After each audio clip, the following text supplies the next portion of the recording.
बिस्मिल्लाहिर्रहमानिर्रहीम। अस्सलाम वालेकुम। क्या आपने कभी सोचा है बेकरी वाले मक्खन में ऐसा क्या जादू होता है? यही तो वो मक्खन है जो हर केक, बिस्किट और पेस्ट्री को बनाए परफेक्ट। घरेलू बेकिंग में वही रिज़ल्ट चाहते हैं जो बेकरी में मिलता है। तो देखिए, ये शूटिंग मक्खन खालिस, क्रीमी और खुशबूदार। बस एक चम्मच से ही आपकी बेकिंग बन जाएगी प्रोफेशनल लेवल की। चलिए देखते हैं कैसे बनता है डालडा घी से मक्खन। तो बटर बनाने के लिए सबसे पहले कढ़ाई में शामिल करेंगे 2 कप घी। घी आप कोई सा भी ले सकते हैं, लेकिन कोशिश कीजिए कि अच्छे वाला ही लें। फ्लेम को लो ही रखेंगे, लो फ्लेम पर ही इसको गर्म करेंगे। हमने गर्म इसको इतना करना है कि हमारा हाथ जब ऊपर रखें तो हमारा हाथ बर्दाश्त ना कर सके। और इसको हमने जलने भी नहीं देना, ये ध्यान रखना कि ये जले भी ना, क्योंकि हमने इसका सिर्फ दाना ख़त्म करना है घी का। और इसकी जो खुशबू, जो इसकी ख़ास स्मेल होती है डालडा घी की, वो ख़त्म करनी है। और यहाँ पर देखें इसकी भाप निकलना शुरू हो चुकी है। ये तकरीबन गर्म हो चुका है, हमें इसी तरह का गर्म रखना है। थोड़ी देर के लिए मैंने इसको ठंडा किया, बस 5 मिनट के लिए रख दिया था। फिर मैंने बहुत सारी बर्फ़ लेकर, हमने ढेर सारी बर्फ़ शामिल करके एक बोल में उसके ऊपर हमने घी को अंडेल देना है। यहाँ पर देखें मैंने सारा घी इसके ऊपर डाल दिया बर्फ़ के ऊपर। अब हम चम्मच की मदद से इसको एक मरतबा फिर इकट्ठा करेंगे, इसको मिक्स करते जाएंगे ताकि ये इकट्ठा होना शुरू हो जाए। वीडियो पसंद आए तो लाइक करें, शेयर करें, सब्सक्राइब करें और बेल आइकन को ज़रूर क्लिक करें ताकि हमारी हर आने वाली वीडियो आप तक पहुंच सके। और रेसिपी को फुल वॉच करें ताकि जब भी आपका दिल करे इस रेसिपी को फॉलो करने का, तो कोई भी पॉइंट आपसे मिस ना हो और आप मेरी तरह परफेक्ट रेसिपी तैयार कर सकें। अच्छा, बर्फ़ जो है ना वो हम ढेर सारी शामिल करेंगे ताकि जितनी बर्फ़ शामिल करेंगे उतना ही जल्दी से इकट्ठा होना शुरू हो जाएगा और बर्फ़ की वजह से ही ये मक्खन बनेगा। और ये देखिए यहाँ पर इकट्ठा होना शुरू हो चुका है। अब इसको 3 से 4 घंटे के लिए छोड़ देंगे। ये देखिए 3 से 4 घंटे गुजर चुके हैं, बर्फ़ भी पिघल चुकी है, लेकिन हमें ये थोड़ा ठंडा चाहिए था। गर्मी की वजह से इसका पानी भी गर्म हो गया है। तो क्या करेंगे कि इसमें थोड़ी सी बर्फ़ और शामिल कर देंगे। ये जो बेकरियों में बटर इस्तेमाल करते हैं वो इसी तरीके से बनाते हैं। पफ पेस्ट्री या बिस्किट वगैरह में इस्तेमाल होने वाला बटर इसी तरीके से बनाया जाता है।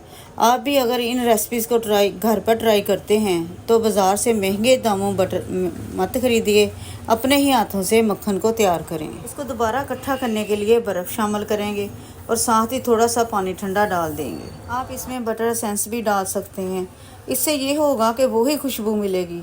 लेकिन मैं इसमें नहीं शामिल करूँगी क्योंकि मैं इससे पफ पेस्ट्री और बिस्किट बनाने के लिए इस्तेमाल में लाऊंगी। इंशाल्लाह वो वीडियो भी मैं जल्द ही अपलोड कर दूँगी। मैंने यहाँ पर पैकेट वाला घी यूज़ किया है, लेकिन जो बेकरी वाले हैं ना, वो जो होते हैं ना बड़े बड़े से टीन, वो उसका बटर बनाते हैं।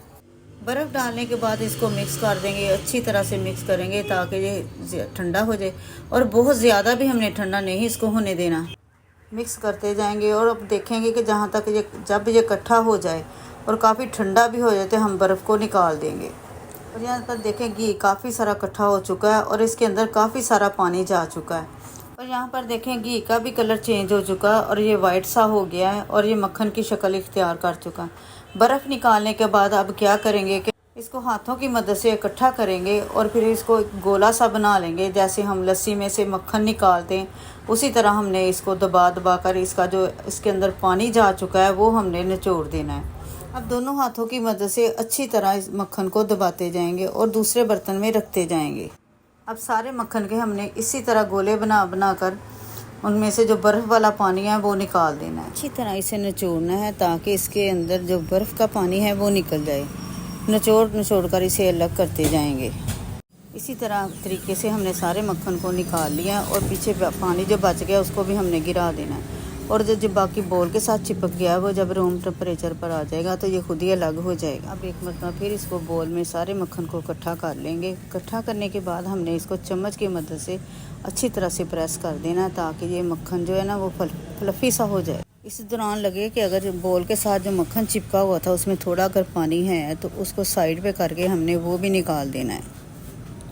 अब इसे दोबारा यूँ इकट्ठा कर लेते हैं ताकि इसमें जो अलग अलग कोई गुठली है या बर्फ़ की वजह से कोई किसी जगह से सख्त है तो चम्मच की मदद से या हाथों की मदद से इसको अच्छी तरह से प्रेस करते जाएंगे ताकि ये जो मक्खन है फ्लफ़ी सा हो जाए। अब बोल लेकर इसमें बटर पेपर रखेंगे और इसे सेट कर लेंगे। अब इसमें बटर रख देंगे, बटर कह दें या शॉटिंग कह लें या माजनी तो नहीं कह सकते क्योंकि इसमें चर्बी होती है। बाज़ औक़ात हम बाहर से कुछ पैटिस वगैरह लेकर खाते हैं, अक्सर गले में घी चिपक जाता है तो समझ जाएं वो मार्जरीन से बने हैं। अगर तो घी ना गले में चिपके तो समझ लें वो खालिस बटर से बने होंगे, क्योंकि बेकरी वाले बटर और मार्जरीन का दोनों का ही यूज़ करते हैं। अब सारे मक्खन को हम सेट करने के बाद इसको ऊपर से प्रेस कर देंगे और कवर करके इसको आधा घंटा के लिए फ्रिज में रख देते हैं। आधा घंटा हो चुका है, बिस्मिल्लाहिर्रहमानिर्रहीम। इसको खोलते हैं, ये देखें ये बटर की तरह साल्ट हो चुका है। अब चाहे तो इसे इसी तरह रख लें या इसकी कटिंग कर लें, जिस तरह भी आपने इस्तेमाल करना हो उस हिसाब से आप इसकी कटिंग करके रख लें। अब मक्खन के लिए बाज़ार जाने की ज़रूरत ही नहीं रही। डालडा घी से बने इस मक्खन का जायका एक बार चखा तो दिल खुश हो जाएगा। कितना आसान और कितना मज़ेदार, यकीन माने हर नाश्ता ख़ास बन जाएगा। इन चीज़ों से बनाएं साफ़ सुथरा और खालिस मक्खन। आप भी यही तरकीब आजमा कर देखें, नतीजा देकर हैरान रह जाएंगे। खुशबू, जायका और मक्खन की नरमी, सब कुछ घर में, वो भी मिनटों में। ये देखें जी, डालडा घी से बने इस मक्खन का जायका एक बार चखा तो दिल खुश हो जाएगा। इसका यूज़ हम बिस्किट वगैरह, पफ, पेस्ट्री वगैरह में करेंगे। और मैं आपको चेक भी करके दिखा देती हूँ। ये देखें कितना मुलायम, बिल्कुल बटर की तरह बना है। वीडियो अच्छी लगे तो अपनी राय का इजहार ज़रूर कीजिए। मुझे दीजिए इजाज़त। अल्लाह हाफिज़।